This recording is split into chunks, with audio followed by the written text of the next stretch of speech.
नमस्कार, आप देख रहे हैं ET नाउ स्वदेश। ये एक स्पेशल टेलीकास्ट है उन सारे व्यूअर्स के लिए, इन्वेस्टर्स के लिए जो एक्सिस म्यूचुअल फंड में इन्वेस्टेड हैं और इस समय जिस हिसाब से खबरें इमर्ज हो रही हैं कि कुछ गड़बड़ियां हुई हैं, फाइनेंशियल इरेगुलरिटीज़ हुई हैं एक्सिस म्यूचुअल फंड में, और इसके चलते ढेर सारे क्वेश्चंस हमारे पास आ रहे हैं। फ़ोन लाइन हमारी लगातार बज रही हैं, ट्विटर अकाउंट्स पे ET नाउ स्वदेश के ढेर सारे क्वेश्चंस आ रहे हैं। तो हमने सोचा कि क्यों ना एक स्पेशल शो आप लोगों के लिए किया जाए, दो स्पेशल वॉइसेस के साथ, बहुत ही जानकार और सधी हुई वॉइसेस इंडस्ट्री की, जो आपको समझाएं इस समय और हैंड होल्ड करें कि इस तरह के मामले में जब स्कैम जैसे बड़े सवाल उठ जाते हैं और कुछ फाइनेंशियल इरेगुलरिटीज़ के सवाल उठ जाते हैं कुछ फाइनेंशियल इंस्टीट्यूशन में, इस समय एक्सिस म्यूचुअल फंड के ऊपर कि मामला हुआ क्या, क्यों उन दो फंड मैनेजर्स के साथ इंडेफिनिट लीव पे भेजा गया, क्या वहाँ पे फ्रंट रनिंग हो रही थी,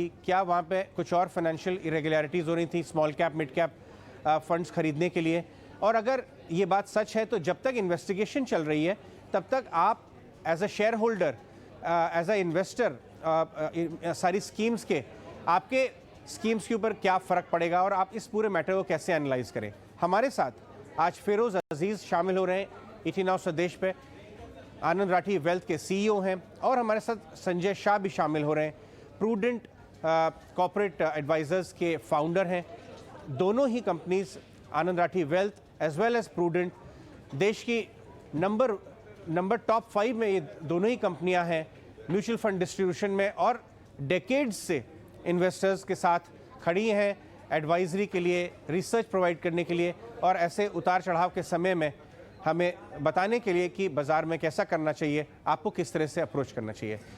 हमारे साथ उत्कर्ष चतुर्वेदी भी हैं जो इस पूरे खबर को हमारे साथ लेके आए हैं। तो जेंटलमैन, फिरोज़ एंड संजय, बहुत बहुत धन्यवाद इस शॉर्ट नोटिस पे हमसे बातचीत करने के लिए, और हम ट्विटर पे लगातार आपके क्वेश्चंस भी लेना शुरू कर रहे हैं इन दोनों ही जेंटलमैन से। लेकिन उससे पहले वेरी क्विकली मैं उत्कर्ष से चाहूँगा कि इस पूरे मैटर को एक बार टेबल पे हमें समझा के रखें। उत्कर्ष। अजय, जो मैटर है इस समय वो फंड रनिंग का है, इनसाइडर ट्रेडिंग का है। अब ये अभी तक नहीं पता चला है कि क्या सेबी ने एक्सिस को कहा था हमारे सूत्रों के द्वारा ये एक्शन लेने के लिए। एक्सिस की किसी इंटरनल स्टडी में ये बात निकल के आई कि जो दो फंड मैनेजर्स हैं उन पर एलिगेशंस लगे हैं फ्रंट रनिंग के, इनसाइडर ट्रेडिंग के, और उसके बाद उनको एक इंडेफिनेट लीव पर भेज दिया गया है। अब दोनों जगह क्या हो रहा है, हमारे सूत्र देखिए, एक्सिस में अभी तक कुछ कमेंट नहीं आया है, लेकिन बाकी दोनों जगह हमारे जो सूत्र कह रहे हैं, पहले सेबी की बात कर लेते हैं कि सेबी के सूत्रों ने हमें बात कंफर्म करी कि उस मैटर में देख रहे हैं। हमने उनसे पूछा कि क्या हम इसको इन्वेस्टिगेशन कह सकते हैं, उन्होंने कहा थोड़ा बड़ा शब्द है, थोड़े समय बाद अगर और कुछ प्रूफ मिल जाएंगे तो उसका इन्वेस्टिगेशन फॉर्मल घोषित कर देंगे। पर अभी आप ये कह सकते हैं कि हम इस मैटर को बहुत क्लोजली देख रहे हैं, और केवल पुराने ट्रेड्स नहीं देख रहे हैं 4 महीने 6 महीने के, हम पिछले 4 से 5 साल के अब ट्रेड्स देख रहे हैं दोनों फंड मैनेजर्स के।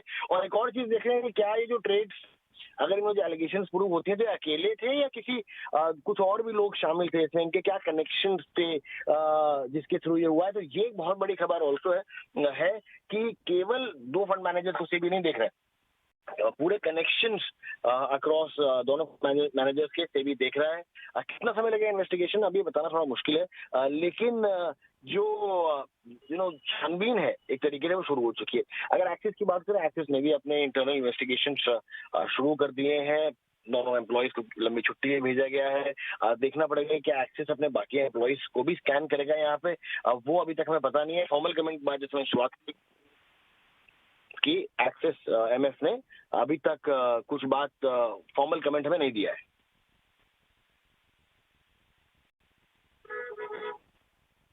उत्कर्ष, थैंक्स वेरी मच ये खबर हमारे लिए ब्रेक डाउन करने के लिए। आइए चलते हैं फिरोज़ अजीज़ और संजय शाह जी के पास, दोनों ही हमारे साथ जुड़ रहे हैं। फिरोज़, मैं आपसे पहले शुरुआत करना चाहूँगा, क्योंकि देखिए इसको हम एनालाइज करें क्या हुआ है वहाँ। क्लियरली कुछ गड़बड़ियाँ सामने आई हैं और शायद इतनी ज़्यादा हो गई थी जिस तरह की खबरें आ रही हैं कि इस समय इग्नोर करना डिफ़िकल्ट हो गया था, और इसीलिए बहुत ही swiftly Axis bank, Axis mutual fund और रेगुलेटर दोनों मूव किए हैं इस मैटर के ऊपर। आप बताइए कि ये इन्वेस्टर सेंटिमेंट इतना फ्रेजाइल है और उससे पे गड़बड़ी आ गई, तो आप कैसे एनालाइज कर रहे हैं पहले ये जो मैटर निकल के आया है टेबल पे। अजय शाम नमस्कार, संजय जी नमस्कार। पहले तो मैं ये कहना चाहूंगा कि जब आप इन्वेस्टिंग करते हैं 10, 15, 20 साल, 25 साल के लिए, ऐसी इन्वेस्टिगेशन सामने आएंगी एज एन इन्वेस्टर। पहले तो मुझे बड़ी खुशी है कि रेगुलेटर इतना विजिलेंट है। So as a mutual fund investor मुझे तो बहुत संतुष्टि है, क्योंकि एक रेगुलेटर इतना सटीक काम कर रहे हैं अपने इन्वेस्टर की इंटरेस्ट को प्रोटेक्ट करने के लिए। That's the key message, first one. अब रहा सवाल इसको एनालाइज कैसे करें। इसको मैं जब भी ये ऐसी इन्वेस्टिगेशंस की बात सामने आती है, जो हर साल 2 साल में 1-2 ऐसे एपिसोड्स आते हैं जहां इन्वेस्टिगेशन होती है, तो उसको कैसे आप एनालाइज करें ताकि आपके जो एक्शंस उससे निकल के आते हैं वो करेक्ट हो और अप्रोप्रिएट हो और पैनिक ना हो। उसके 3 स्टेप्स मैं बता दूंगा। पहले तो अगर इतना स्ट्रॉन्ग रेगुलेटर है कि माइन्यूट प्राइस मूवमेंट्स या प्राइस की जिसकी बात हो रही है, फ्रंट रनिंग की बात हो रही है, उसको एनालाइज कर सकते हैं। आज हम कहते हैं कि भाई क्रिप्टो में करोड़ों इंडियंस ने इन्वेस्ट किया है। अब मैं एक उदाहरण देता हूं मेरे दोस्त का। उसने एक वॉलेट से दूसरे वॉलेट में पैसे ट्रांसफर किए, उसके 8% गायब हो गए। किससे बात करें पता नहीं उसको, राइट। एक तरफा वो है जहां पे इंडियंस करोड़ों लोग लगे हुए हैं, ये कहा जाता है। दूसरा, एक ने क्रिप्टो बेचने की कोशिश की, 20% ऊपर बेचने की कोशिश करी, 2 घंटे तक उसका चला ही नहीं। So all I am saying is I am very reassured that the platform which has such beautiful regulation has crores of Indian investors. That's point 1. Point 2, इसको एनालाइज करने के 3 स्टेप्स होते हैं। पहला, अगर कोई भी इन्वेस्टिगेशन चल रही है एक म्यूचुअल फंड पे, फॉर एग्जांपल, अगर उसके नीचे के जो अंडरलाइंग पे इन्वेस्टिगेशन चल रही है या उसकी प्राइस पे डिबेट है, तो मेरे हिसाब से अगर आप उदाहरण लें, DHFL की एक खबर फैली थी 2-3 साल पहले, तब मैंने इन्वेस्टर को कहा था कि आप ये डेट फंड से आप निकल जाएं क्योंकि अंडरलाइन में गड़बड़ थी, राइट, कि DHFL चल पाएगा कि नहीं, डिफॉल्ट होगा पाएगा। So today the debate is price ठीक था कि नहीं, अंडरलाइन ठीक था कि नहीं, ये डिबेट नहीं है, तो इसीलिए किसी को पैनिक करने की जरूरत नहीं। पॉइंट 1। पॉइंट 2, क्या ये इंस्टीट्यूशनल लेवल पे फ्रॉड है या इन्वेस्टिगेशन की बात हो रही है या इंडिविजुअल लेवल पे? इट इज इंडिविजुअल लेवल पे, तो that's a second tick mark that मुझे पैनिक करने की जरूरत नहीं। तीसरा स्टेप होता है कि कॉन्टेक्स्ट देखें।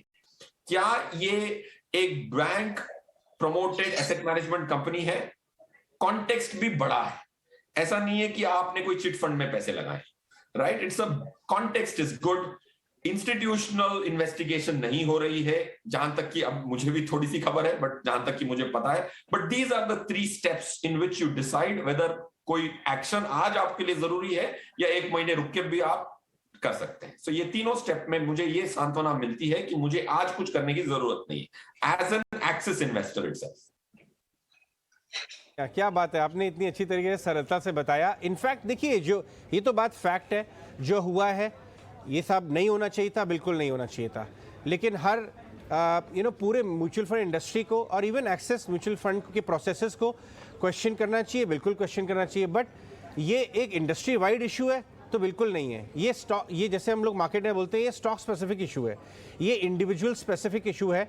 और ये जैसे ही म्यूचुअल फंड ने पकड़ा, एक्सिस म्यूचुअल फंड और रेगुलेटर के नज़र में आया, स्विफ्ट एक्शन हुआ। यही एक अच्छे फाइनेंशियल मार्केट, एक रोबस्ट फाइनेंशियल मार्केट का सूचक होता है, जैसा हो रहा है। और इन्वेस्टर को घबराना नहीं चाहिए, बिल्कुल नहीं घबराना चाहिए। हो सकता है थोड़ा रिडेम्पशन हो सकता है कि कुछ स्कीम में जहां आप इन्वेस्टेड हैं उससे प्रेशर आए, क्योंकि कुछ बड़े फैमिली ऑफिसेज शायद कहें या सोच सकते हैं कि हम एसोसिएट नहीं होना चाहते कॉर्पोरेट गवर्नेंस इशू वाले म्यूचुअल फंड के साथ। पहले भी देखा है, थोड़ी बहुत रिडेम्पशन आ सकती है, आपकी एनएवी नीचे आएगी। लेकिन अगर आप इन्वेस्टेड रहेंगे तो कोई आपका परमानेंट वेल्थ इरोजन नहीं होने वाला है। संजय जी के साथ भी बात करते हैं। संजय जी, पहली बात तो धन्यवाद, आपने एक बिजी रोड शो के टाइम में भी हमारे साथ बात की। आपका IPO चल रहा है, गुड लक फॉर दैट। लेकिन अब अपने एक्सपीरियंस से बताइए, जो आपका 30 इयर्स का बाजार का एक्सपीरियंस है, कि इस तरह के मैटर्स आते रहते हैं, इन्वेस्टर्स को इस तरह के इशू को कैसे अप्रोच करना चाहिए। शायद माइंड बताता है कि इमीडिएट पैनिक करूं, क्या मैं पैसा निकाल लूं, लेकिन सही तरीका क्या है? तो थैंक यू आई थिंक मुझे बुलाने के लिए और मेरा व्यू पॉइंट देने के लिए, बट मैं मानूंगा कि ऐसे टाइम के अंदर सबसे important role I think ground level पे एडवाइजर ही प्ले करता है। उसको मैटर समझना चाहिए कि इसकी सीवियरिटी क्या है। आपने जैसे सही बताया हुआ कि ये एक इंडिविजुअल का प्रॉब्लम है कि इंस्टीट्यूशनल प्रोसेस का प्रॉब्लम है, वेदर ये प्रॉब्लम इंडस्ट्री वाइड है कि पर्टिकुलर एक इंडिविजुअल इन्वेस्टर के इंडिविजुअल फंड मैनेजर के रिलेटेड है। और ये जानने के बाद आई थिंक एक तो सबसे बड़ा काम हमारा लोगों का यही है कि हम इस चीज को पैनिक में कन्वर्ट ना होने दे। जब तक हम सही चीज को जानते नहीं है, सही चीज के बारे में मानते नहीं है, तब तक इसको पैनिक तो नहीं बनना चाहिए।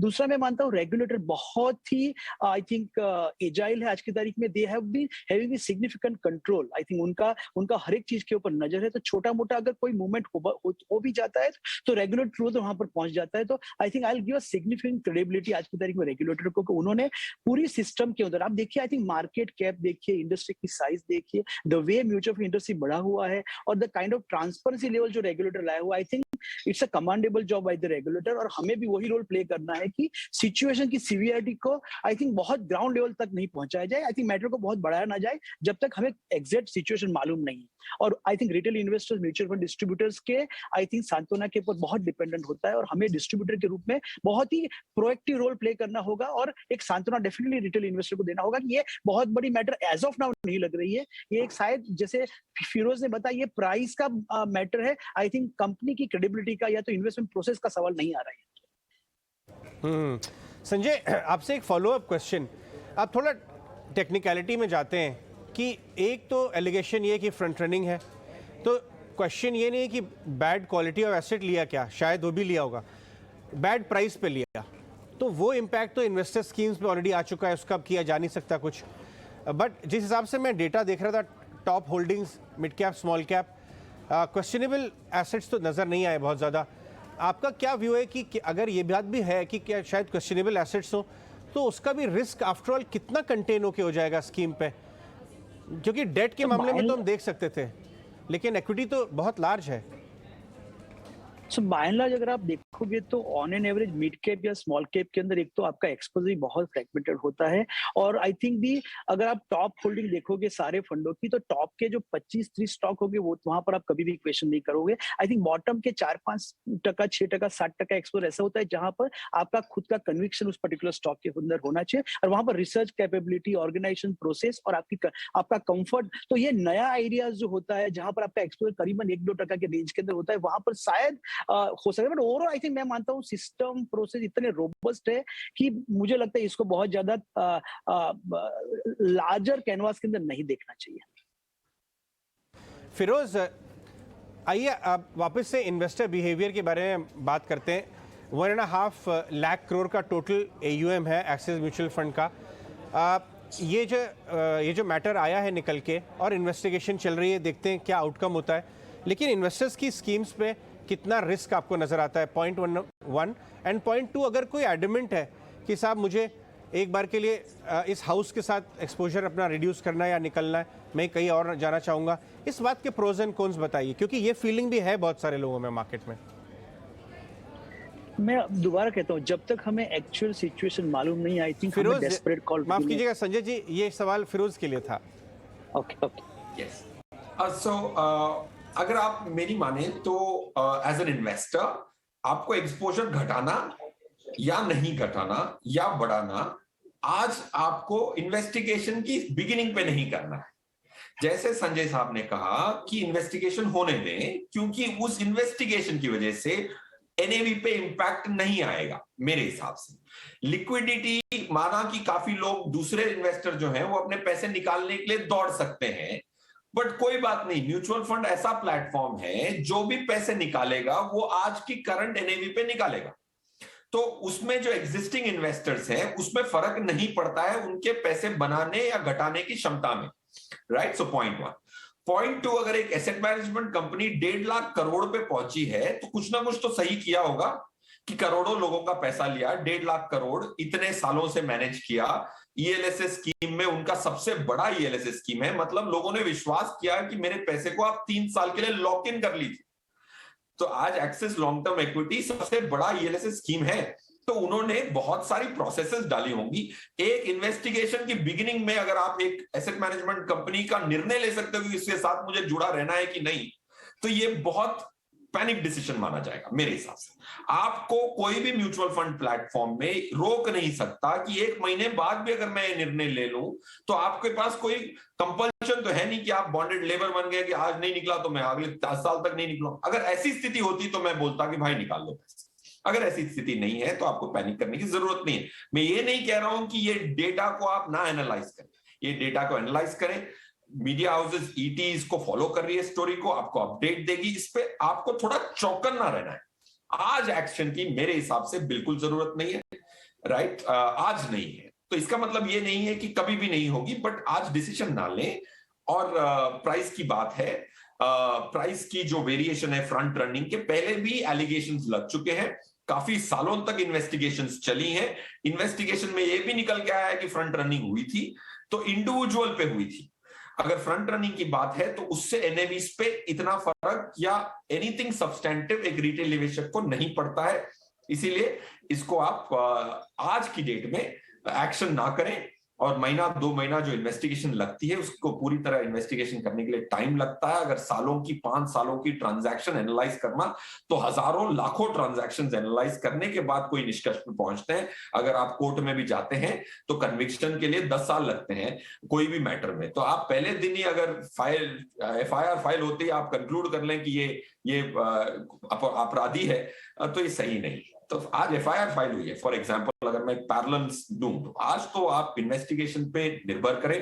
The regulator will do a great job in investigation, media will do a great job, we have great business channels like ET Now Swadesh which will track the story and give you an update. आप अकेले नहीं है इसमें, बहुत सारे लोग आपके लिए स्टोरी ट्रैक कर रहे हैं, तो आपको इन्फॉर्मेशन मिलेगी। फिर उस इन्फॉर्मेशन में अगर ये निकल के आता है कि निर्णय लेना है तो बेशक लीजिएगा, बट हड़बड़ी में नहीं करिए, ये मेरी रिक्वेस्ट है। बिल्कुल, ये जिस्ट है, ये हेडलाइन निकल के आ रही है मिस्टर संजय शाह से और फिरोज से, दोनों से, कि आप हड़बड़ी में कोई भी पैनिक रिएक्शन मत दीजिए। आपका पैसा का जो फ्यूचर है वो इस बात पर रिएक्ट करेगा कि आज आप कैसा रिएक्ट करते हैं। स्टे इन्वेस्टेड रहिए।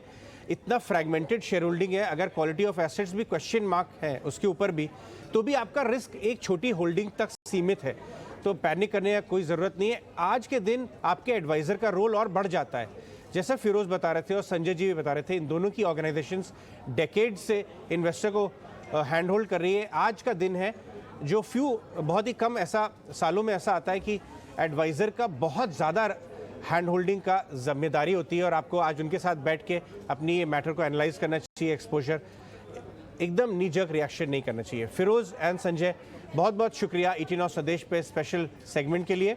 एक्सिस म्यूचुअल फंड में गड़बड़ियाँ हुई हैं, बिल्कुल हुई हैं, लेकिन वो सीमित है या इंस्टीट्यूशनल लेवल पे मामला शेकिन हो गया है, ये क्वेश्चन